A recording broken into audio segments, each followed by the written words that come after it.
Kakšna je konkurenca ekip v skupini oziroma kaj lahko slovenska javnost pričakuje od te odprave? Jaz vam lahko obljubim, da slovenska javnost lahko pričakuje en pošteno boj do zadnjih atomov moči vsakega fanta na igrišču in realno mi lahko pričakujemo, da bomo proti vsakem nasprotniku poskušali doseči zmago oziroma iz dvoboja iziti neporaženi, kar je naš cilj in tako se bomo tudi na vsako tekmo pripravili in jaz verjamem, da še enkrat lahko ponovimo dobre igre iz kvalifikacij in če nam to uspe, bo rezultat prišel sam po sebi. Kakšna vrzel je nastala v odhodu oziroma izpadu dveh novopečenih Italijanov oziroma kako jo zapolniti?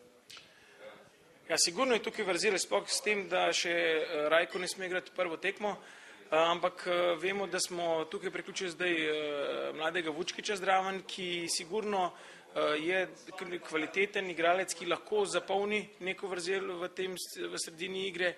Z nekimi malimi rošadami teh zvezdnih igralcev bomo pač poskušali zapolniti to vrzel in jaz sem prepričan, da bodo igralci, ki bojo igrali na mestih Božiča in Krhina, odigrali dobro in verjamem, da bomo še enkrat več odigrali dobre tekme.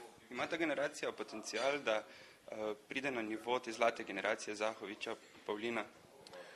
Poglejte, to je težko zdaj ugibati, ampak sigurno pa v tej reprezentanci kar nekaj igralcev, ki se v ali bližji ali pa mogoče malo daljni prihodnosti je sposobna priti v A reprezentanco in jaz upam in tudi verjamem, da bojo nadaljevali s takimi igrami tudi v A reprezentanci in težko pa je to reči, sigurno tukaj bo 5 reprezentantov ali pa ne, je določeni faktori sigurno še vplivajo, so pa sigurno določeni igralci že na tem nivoju, ki kažejo z nekim, rečemo, pozitivnim treningom in z veliko vloženega truda, da so sposobni igrati tudi v bodoče v A reprezentanci. Najprej čestitke ob uspehu, pa me zanima, kako je biti Mariborčan v tako pomembni slovenski reprezentanci.